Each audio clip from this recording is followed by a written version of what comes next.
So, how's it going, YouTube? Ryan Knight here. And I want to go ahead and talk about the Redpill movie and the whole shitfuckery going on around it. Now, I'm one of those people, obviously, I bash feminism pretty much everywhere that I can. And it's really easy because all I have to do is just blow in that general direction and they end up bashing themselves. It takes so little effort to bash them. All I have to do is just point at them and go, look at those feminists. And people look and they see people making an ass out of themselves. I don't have to do anything. Now, yeah, I can add my own force behind it and just have them decimate themselves, but, you know, what's the fun in that? And I mean, at that point, it's over in one hit, whereas it's a lot funner to watch someone beat themselves to death slowly over time than to see them go out in one hit. Now,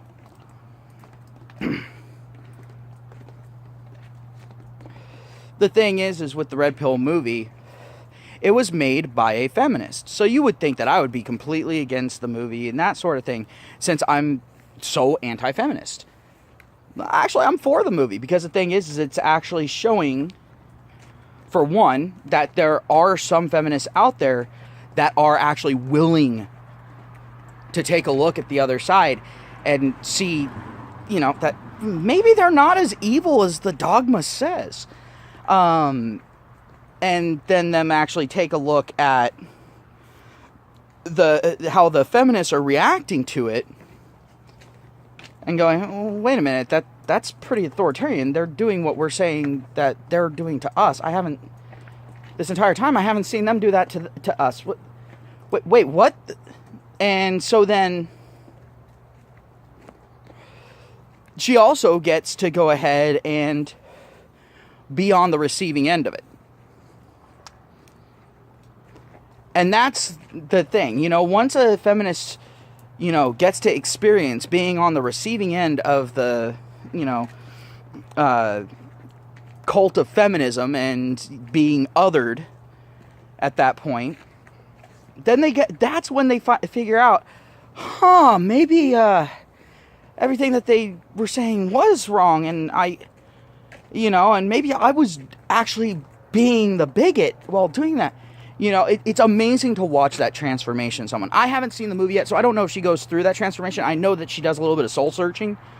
I've seen small clips from it, and I've seen her actually questioning herself. Which at that point, once you start questioning yourself on something like that, it leads you to the answers. And so I'm assuming at this point she might still identify as a feminist, but more of a feminist like Christina Hoff Sommers, who's all like, no, women are definitely, they're definitely in the position of superior rights at this point. They don't need any more rights. In fact, they need less rights, or you need to get men more rights to equal it out. But right now, the scales are now unbalanced in the opposite direction, and they're trying to keep that momentum going. And to anyone who tries to argue against that, go ahead and look up where they're trying to say that white males shouldn't be able to vote for like 20 years. Look at where they're trying to say that white men should have to pay 5% more taxes just for being a white male. Period. And the thing is at this point, because of the intersectionality of feminism, now you're seeing them sitting there calling people white supremacists and so on and so forth, when these people haven't even mentioned race, when all they're talking about is problems that men face on a daily basis that need to be addressed. And yet they're called Nazis, fascists, anti-Semitic, racist, whatever, xenophobic. The list goes on, and it's all like, do you seriously just throw out a list for anyone that just disagrees with you on a single fucking point? Is that what it is? Because that right there just shows that you're running off of basic programming. You're not actually taking each situation into account and dealing with it on a situation by situation basis. That right there is the mentality of an authoritarian mind, where the one solution is the fix-all to everything, where there's no other possible solutions, there's no extra consideration needed, what you say goes. That is when you get to an authoritarian state, where you get to an authoritarian group, or even to a cult, which all cults are authoritarian by nature. That's one of the reasons why I actually look at Catholicism as a cult. And this is someone who, for the first few years of my life, was raised Catholic. My family then went ahead and went to Lutheranism, because at least Lutheranism kind of takes the foot off of the gas pedal and lets it coast on neutral. But still not all that great, and the reason why we left was because, you know what? The church was crushing itself under the weight of its own internal politics. Who knew, you know? And it was because it was too authoritarian for a lot of people, and people left. So, but the thing is, and if you're a Catholic and you're getting offended by that, fuck you. I'm done. I don't care.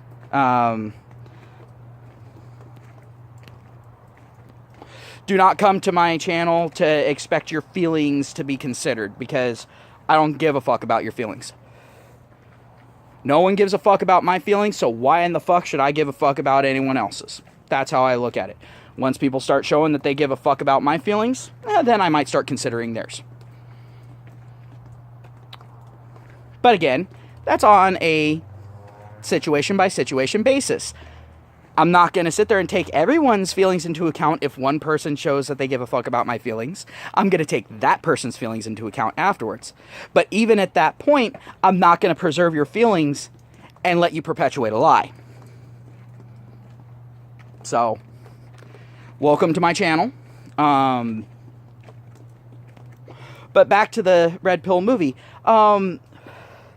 Feminists have been trying to stop screenings, and in some cases have actually succeeded, by getting major media organizations to sit there and threaten to stop doing any business with the theaters if they show the movie.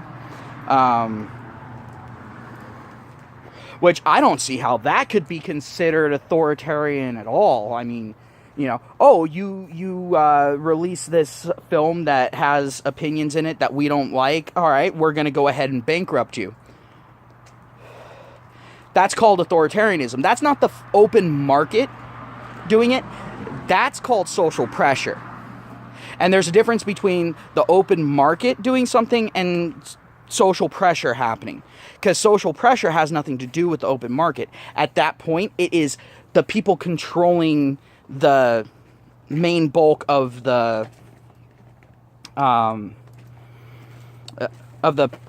produce, let's say, telling a business that if they sell another kind of produce, that they will stop giving any produce to them, when that produce is a one-time thing. So it's either, you know, they go ahead and sacrifice their business and go out of business because of the moral busybodies, which honestly I don't expect anyone to do. Remember, I'm not a social justice warrior. I don't expect people to go ahead and bankrupt their business because of some group telling them what to do and what not to do. I don't expect that. But also at the same time, It's really fucking scummy. And it's exactly what they're trying to say that men do to women. They're trying to say that women aren't allowed to be showed in a positive light. Obviously, they haven't been looking at media lately, because it's really men who aren't really allowed to be shown in a positive light unless they have a strong female character right alongside of them. Like, honestly, if it wasn't for geek culture, I really, really don't think that The Big Bang Theory would have even made it this far. I really don't. Now, I watched Big Bang Theory for a long time, and then I ended up, kind of falling off at the tail end. I'm like, yeah, whatever. It's basically the same story, just told in different ways. And I'm like, I can only watch this so many times. And the thing is when the female character, who was supposed to be the popular one, maybe a little bit on the ditzy side, but, with that resolve and so on and so forth, this woman that shows that you can go ahead and, brute force your way through, even if you're a woman. She sits there and says she's not a feminist, and then all of a sudden she gets a flack of shit for it. She didn't bow at the altar. And so then all of a sudden she's forced to apologize to keep her job.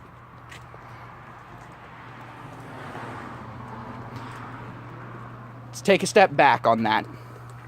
That is a woman being told that she has to say something, that she has to conform to an ideal to get a job. Now, what was it feminists were bitching about in the office? Oh, yeah, women's uniforms having to do with dresses and so on and so forth, and accentuating their femininity and all that sort of thing, basically turning them into sex objects and all of that sort of thing, forcing them to act a certain way and dress a certain way.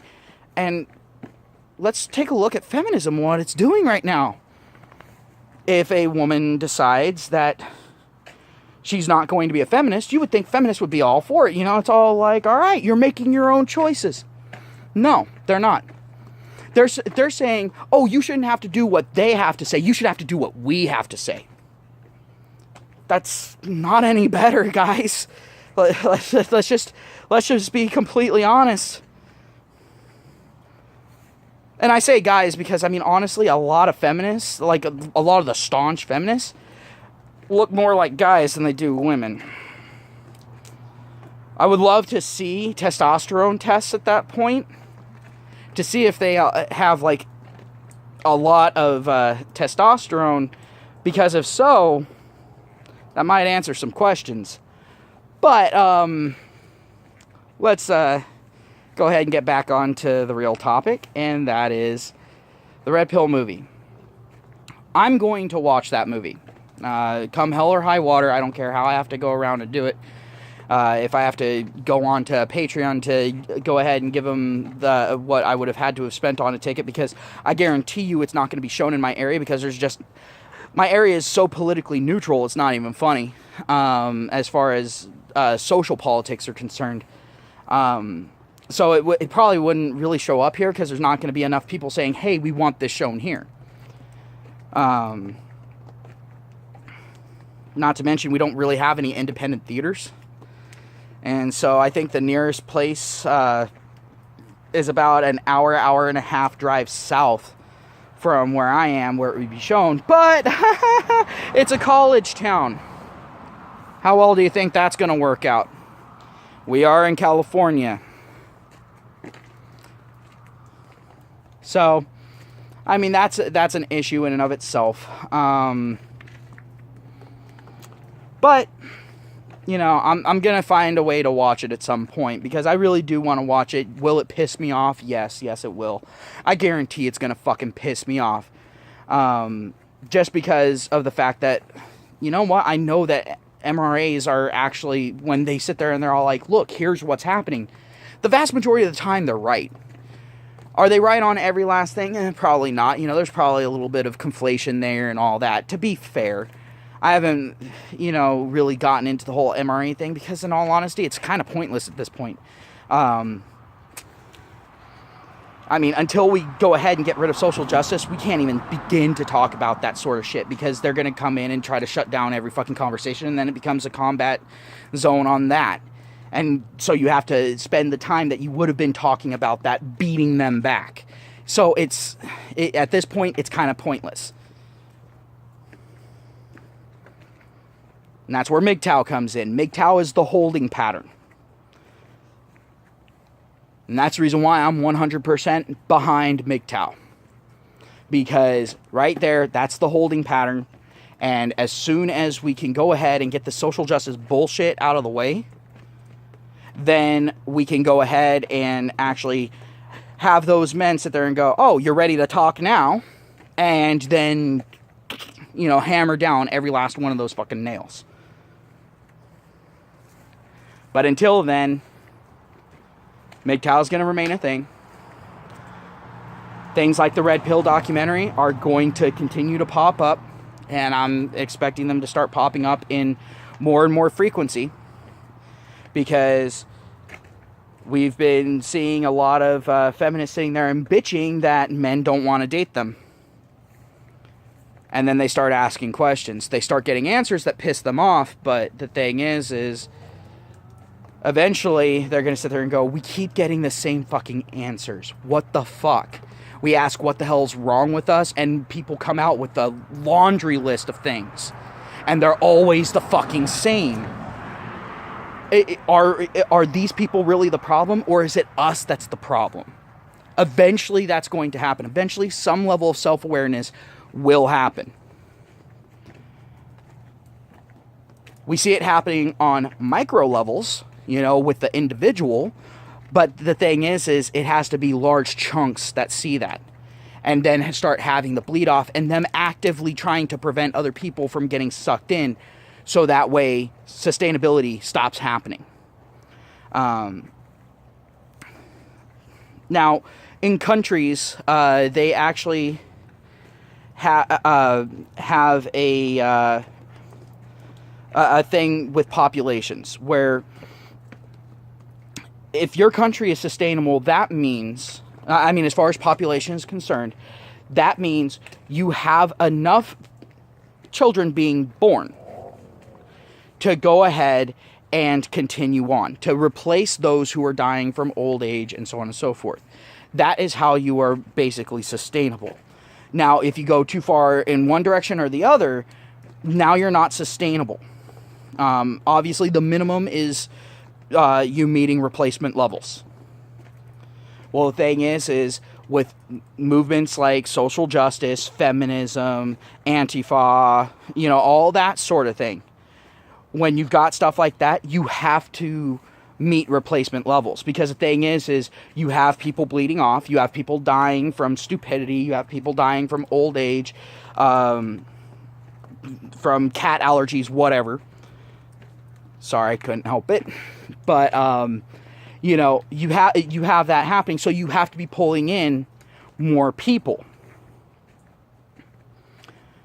Now, they had a big boom of that. But just like with any big population boom, it comes with its own problems. It comes with consequences. So now they've got a bunch of people bitching about a bunch of different things, and now they're starting to attack each other. They're not distinguishing between friend and foe. And so you've got people attacking each other and tearing each other down. So now they're having to divert some of that attention to their own. And because a big part of this social justice thing is them having the mentality of the world owes me something, that means they're going to have a really hard time admitting when they're wrong. Because they have the, I'm right, you're wrong, period, end of discussion, let's move on. Any discussions that we have are based off of that premise. Well, guess what? When you have a mentality like that, and you have a small disagreement inside of your group, and everyone agrees that everyone in the group is right, when two people disagree, all of a sudden now they're in an existential crisis. You see where that's happening? Just like with feminism being intersectional, with that thing earlier about white men being taxed an extra 4%. Well, guess what the next thing down on the list is? Oh yeah, white women being taxed an extra 4%. Well, that's kind of a problem for women, isn't it? I mean, as far as feminism is concerned, because they're trying to sit there and say that men, on average, make 20 or 30 roughly percent more than women. Yet they're trying to say that if you are a woman and you are white, then you must pay an extra 4/5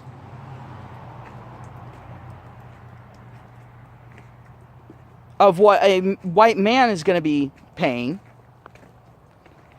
even though at that point, according to them, you are not making that much money. And it doesn't come out to a 1% difference. So they're trying to put white women in an even lower bracket. That's if you go off of that bullshit. I don't believe in that bullshit, so don't even try to take it that way. I'm saying their own logic doesn't line up. And it shows a problem. Now, the thing is intersectionality can serve a purpose in some social movements. Yes, that is true. But typically, if you try to sit there and say, oh, it has to be all-inclusive, we have to tackle every fucking problem in the exact same way. All right, how about this? I'll put it this way. Let's say you're a mechanic. And now you're using intersectionality mechanics, right? So that means every solution has to be solved in the same fucking way. Right? It has to all revolve on the same general concept. Let's say that concept for intersectionality purposes is everything needs to be twisted, because let's just be honest, that's basically how social justice solves anything, is they try to twist it. So let's say it has to be twisted.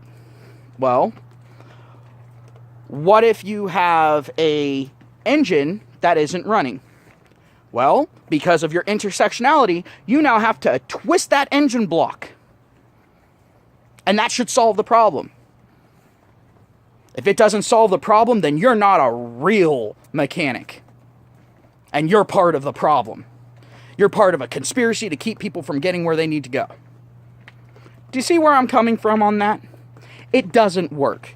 Each problem has its own solution. Now, are there problems that minorities face? Yes. Yes, there are. Are there problems that women face? Yes. Yes, there are. Are there problems that men face? Fuck yes, there are. Are there problems that whites face? Yes. Yes, there are. Are there problems that the poor face? Yes. Are there problems that the rich face? Yes. Are there problems that the middle and working class face? Yes and yes. We all have our problems. We all want them addressed. But the problem is at this point, these people are trying to say that their problems are not only more important, but they're saying that their problems are so important that if you talk about these other problems before all of their demands are met, that you need to be silenced. That these other problems should never be considered. And I love how in the movie, I actually saw a clip where they talk to the one and only Big Red. All right? I wish she was one and only. But unfortunately, she's pretty indicative of mainstream feminists at this point. But they talk to Big Red in the documentary. Well, here's the thing. She sits there and says, If you want to talk about men's issues, because she's sick and tired of feminists being told that they don't address men's issues, that they don't consider men's issues. So then she says that if men want their issues addressed, that they need to form their own group. Well, MRAs form. All right. Awesome, right? You know, all right. So she can sit there and stop bitching about that. MRAs can go ahead and address men's rights issues, and feminists can address feminist issues. All right, cool, right? You know, well, no. The thing is those were hollow words coming from her. Because now she and her little fucking cronies are going ahead, breaking laws, denying people their constitutional freedoms to free speech. She's going out and bashing people. She's telling people to attack other people. She's trying to say that violence against men is completely fucking warranted as long as you're a woman. She's trying to say that MRAs should be arrested. I mean, at what point does it stop? Like with her, I don't expect her to gain any self-awareness. I honestly think that she has some fucking mental problems. I think she has some lack of learning capacity. I don't think she is capable of empathy. I think she is an honest-to-God sociopath. So, here's the thing.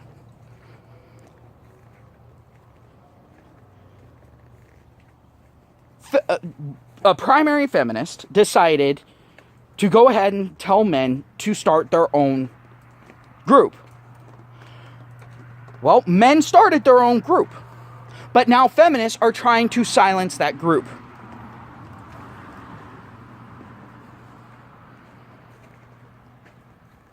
You know, there's another group that does something like that. The mafia. They'll sit there and say, you're free to leave and start up your, and you know, and pursue your own ventures, right? Until you end up getting some cement shoes and taking them for a nice long swim. See, that's the problem here. A lot of people try to say that feminism is cancer, and to a degree, yes. Yes, it is. But it's actually worse than that. Because the thing is cancer can be benign. You know what can't be benign? Organized crime. And that's actually what feminism is becoming because of its intersectionality. It is actually becoming organized crime. They are money laundering. Hello, Hillary. They are at this point using intimidation tactics for political and personal gain. They are threatening people, hence the intimidation. They are committing fraud. Again, hello, Hillary. Just as an example. They are using physical violence. They are using destruction of property.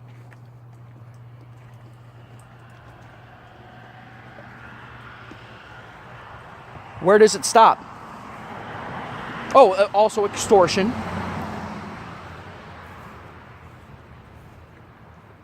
These are major fucking issues. And to a degree, they're even sitting there and using extortion to get protection money. Because here's the thing. We've seen it where companies have gone ahead and put blatantly feminist shit, although they say they're not feminists and all that sort of thing. But they'll put blatantly feminist shit, you know, men bashing, all that sort of thing, to keep feminists from continuing to attack their business. To stop feminists from making their business tank through lies, deception, violence, damage, personal property damage, all that. This is something that you see in organized crime. So, when do we stop it? How do we stop it? Because the thing is at this point, it's not like we're fighting a government that's being authoritarian. Not specifically. We are fighting a social group that is being authoritarian, that has been given a lot of power. So, how do you stop that from happening? Well, you can have a public uprising,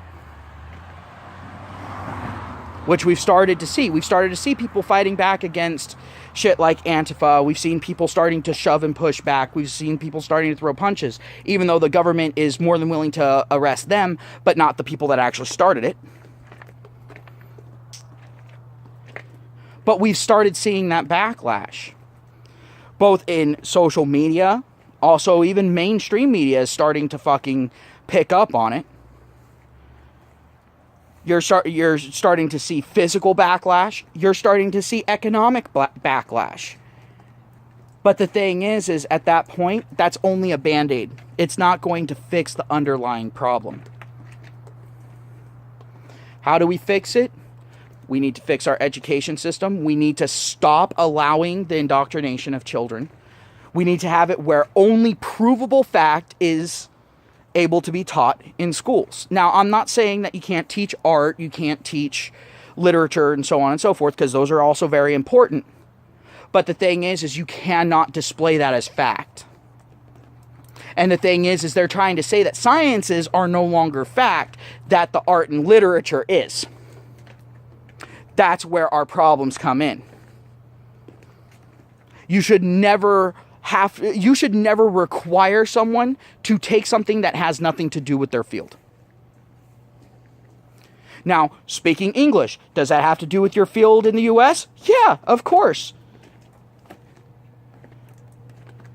But why is it if I want to go in for computer engineering, why in the hell should any college be allowed to tell me that for me to get my graduation certificate, for me to get my degree, that I have to take a course where I have to actively lie to pass the course, where I have to knowingly lie to pass the course?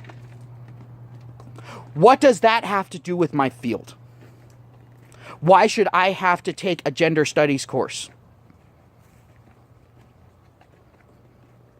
Why should I be forced to be exposed to blatantly false and easily disprovable information, where I can get kicked out of the class for bringing up things that disprove said information,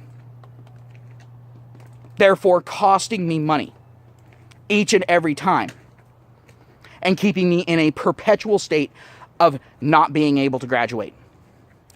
Why should that be legal?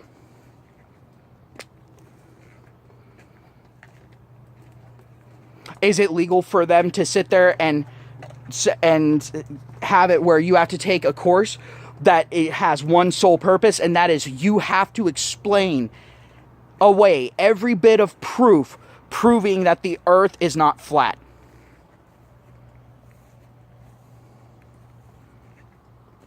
Should you? No, of course not. Because the vast majority of people realize that the earth is round. But the thing is, you got people that don't believe that. Should they be able to, if they want, demand that people have to take their courses? No. Especially not for a degree like, if you want to be an aeronautical engineer, or an aerospace engineer, I should say, taking that class would be a little counterintuitive, now wouldn't it? And that would be confusing.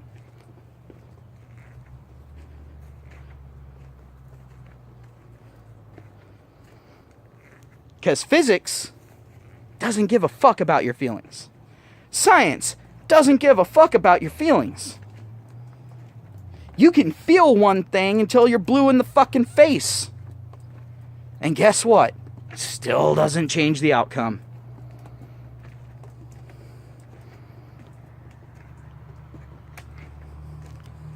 So, I'm just gonna tell you right the fuck now. If you're gonna go ahead, you're gonna see this movie, try to support it. Because the thing is the more support that they get, the more likely someone else is gonna go out and make something similar. They're going to go out, they're going to actually do that research, they're actually going to take a look. I would love to see the opposite version of this, where an MRA go ahead and talk to feminists. But here's the problem. Feminists don't exactly tend to be non-hostile. So it would be a very antagonistic video, and I would be surprised if the guy actually came out of it without being hospitalized several times. But I would love to see that. I would actually watch that movie. But here's the thing. They would sit there and say, oh, well, that's a feminist bashing video, because the feminists would be consistently telling each other that they're wrong without telling each other that they're wrong. They would be constantly contradicting each other. They would be constantly disproving each other. You see this all the fucking time. I mean, hell, their primary things are absolute bullshit when put into practice. They sit there and say, a woman is just like a man. But then they sit there and say that men are violent, rapey pigs. Well, run that through to its conclusion. Not exactly a positive view of men or women, is that? Then you got, well, women are just as strong as men. All right, well then why do they need extra considerations when a man and a woman get into a fight? Well, because men are stronger.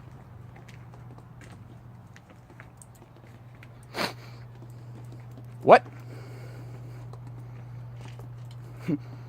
These two things do not coincide.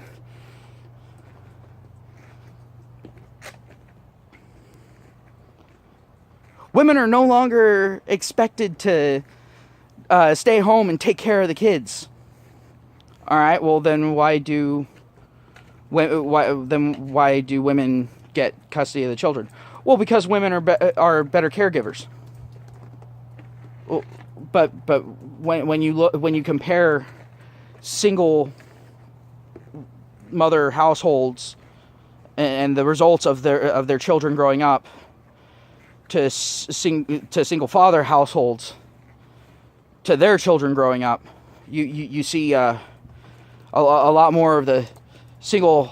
You see a much higher percentage of the single mother households children going to prison or getting addicted to drugs or both, or developing alcohol problems or whatever. So if women are the better caregivers, then why are their kids ending up so screwed up? Well, because they didn't have a father in their life, a father figure in their life.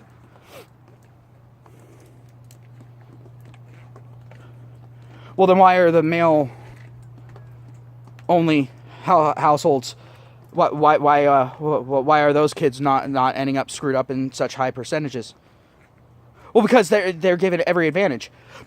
Okay, but if being raised by either a single father or with a father-mother couple provides more benefit to the child, then how are you able to say that women are the better caregivers?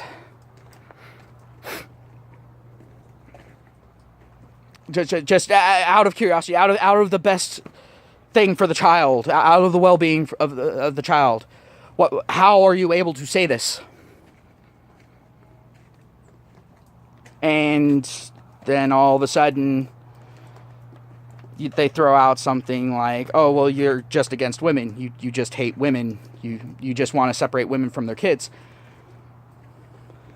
I'm like, I don't want that. I don't want that. I want children to be raised by the mother and the father at the same time. But you're telling women that they shouldn't be with a man, that they should do it on their own. Even though the statistics bear out that that's the worst conceivable chance for the child to actually get out of this unscathed.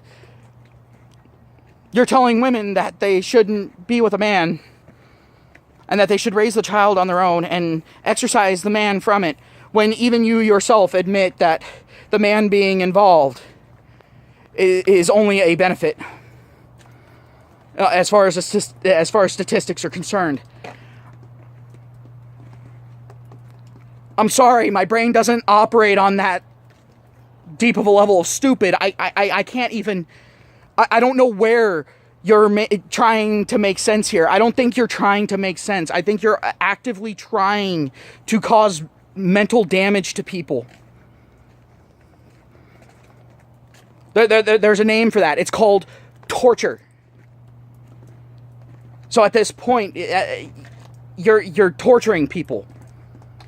That is cruel and inhumane punishment. Stop. You're trying to say that words hurt just as much. You're doing a good job of proving that one to me at that point, because it's causing me physical pain. But that's the only time where it happens, is when words reach that critical mass of stupidity. They are toxic at that point. So, let's get this straight. Even though statistics say something, and even though you say something is true, it still is untrue because feelings. Because of preconceived notions.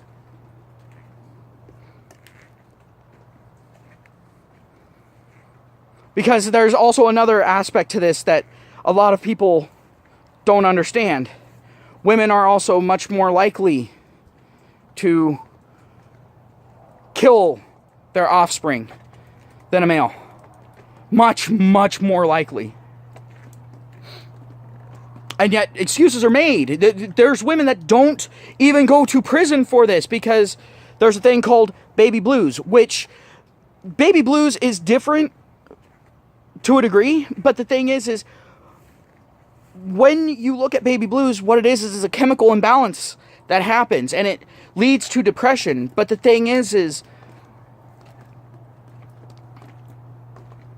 women who suffer from this, who do not have a man around, and they are the only one caring for this child, have a much, much higher chance of committing infanticide than any other demographic on the planet.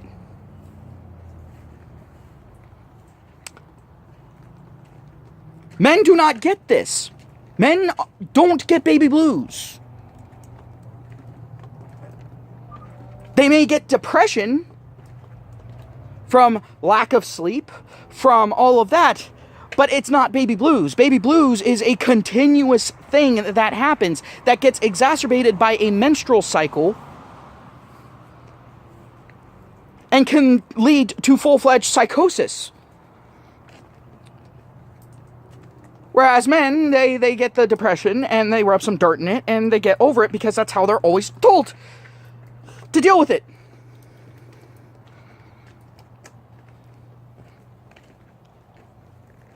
Yet you don't see an increase in infanticide by single fathers. Yet you see a drastic increase for mothers. So you are now literally putting the child's life at danger. And I don't get this. Why is this a thing?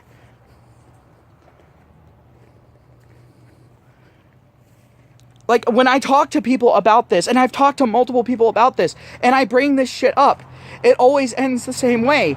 And they just say, you just don't understand. No, I fully understand. I just repeated it back to you. But I put the information together. Instead of stating it as a bunch of separate, unconnected facts, I actually applied them to the real world. There is a difference here.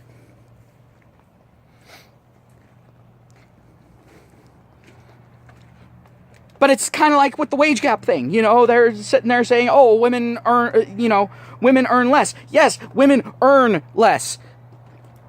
They are not paid less. They typically are paid more, but men still earn more, even at that point.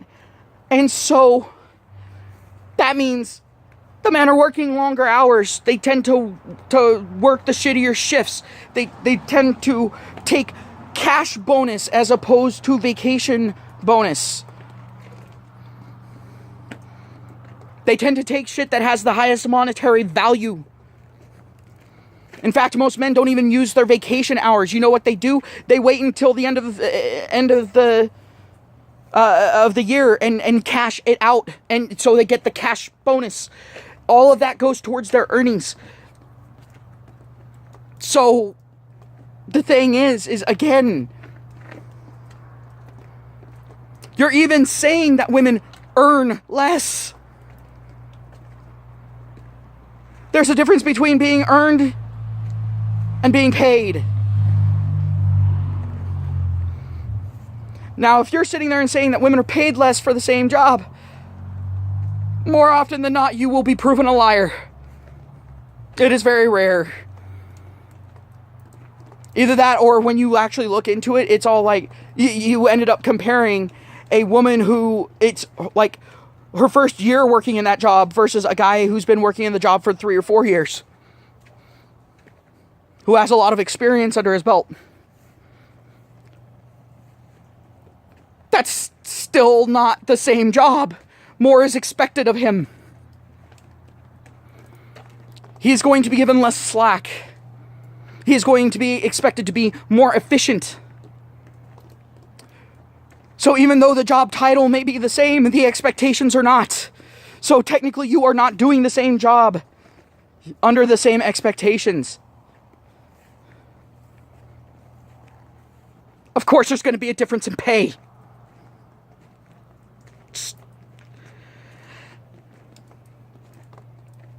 Yes, I am in physical pain actually having to run through this because I should not have to explain this to people. Children understand this. Children. And I'm not talking about, children as in teenagers.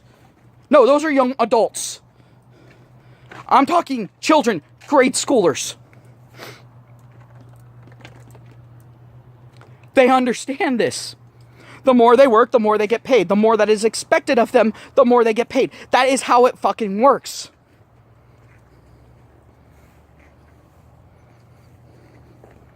This is a basic concept in the human psyche.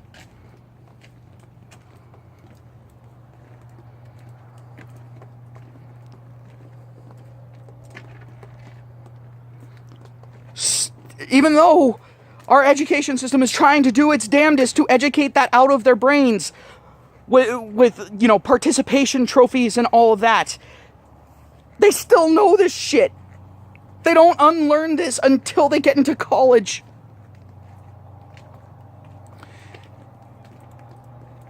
That is not where you should unlearn that. You should never unlearn that, but you shouldn't be unlearning things in college. You should be adding to your knowledge, not going through and rewriting it.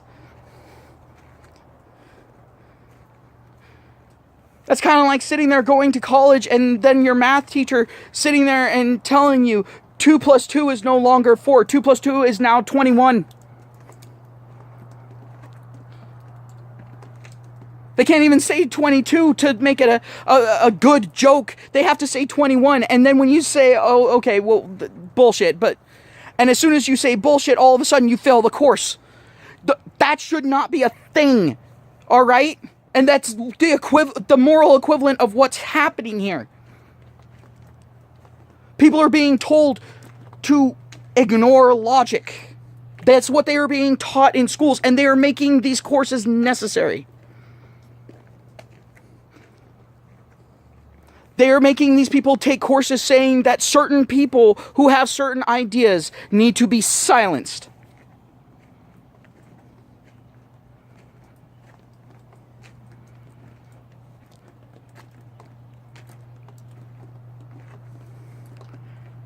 Now I'm asking you, what time in history am I talking about here? Am I talking about now? Or am I talking about the 1800s? Where are we at? I want to know. I don't know anymore. Are we in the 2000s? Is that a thing? Or did time like stop at 2000 and just start rapidly going backward? If so, why do we still have these styles of clothes? Why haven't the clothes started going back to the old ways? I want to know here. Something isn't making sense. Something vastly isn't making sense. And that guy really needs to get that motorcycle fixed. Maybe you got a social justice mechanic. I don't know. But I have to ask, where do we go at this point? Are we still moving forward in time, or has time somehow reversed? Because at this point, I'm fully expecting to actually hear about legitimate witch hunts, like actually people being burned at the stake, quite literally. Or people being held underwater until they drown, and then people saying, well, I guess they weren't lying about not being a witch. I'm seriously waiting for this.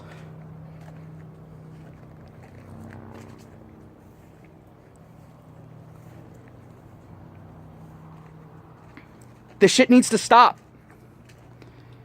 And I know that I started off talking about the Redpill movie, but the thing is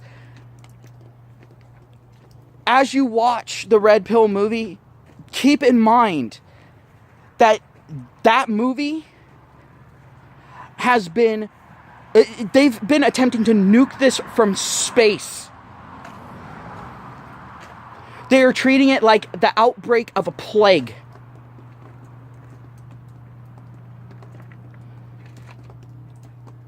Why? And especially since it was made by a feminist. That right there just shows that feminists aren't even willing to listen to their own. If they don't toe the line completely.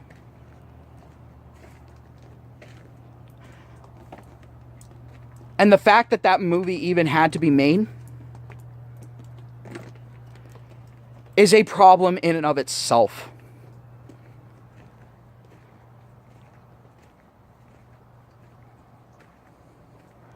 And I love how the social justice warriors, including feminists, are saying that the most effective way of controlling people, they're saying that white people have been doing this, is to divide and rule. The only division that I am seeing at this point is coming from social justice. They're the only ones dividing people up into groups. They're the only ones saying that if you belong to a specific group, you are more or less important. They are the only ones that I'm seeing here that are doing this. I'm sorry for the extra long video. And I'm sorry for the extra long rant. But I am not sorry for the content of it. These things have to be said, and they're having to be said in more and more frequency, even by small no-names like me. Hell, it's actually better small no-names like me say it, because it takes longer for them to try to nuke me out of existence. I hope you all have a good night. I hope you all go out and watch the Redpill movie. I know I'm going to watch it as soon as I can have access to it. If anyone has a link to the Redpill movie that's not going to give me a computer virus, please leave it down in the comments below. I will be more than happy to go ahead and watch it and then give you guys an actual opinion on said movie. But the fact of the matter is at this point, I really don't expect to learn anything new. But I would just love to go ahead and see the path of a feminist trying to navigate the rabbit hole that is the truth of the men's rights movement. Like I said, have a good night. Be safe. Continue telling the truth, regardless of who's there, regardless of who's listening. And don't be afraid.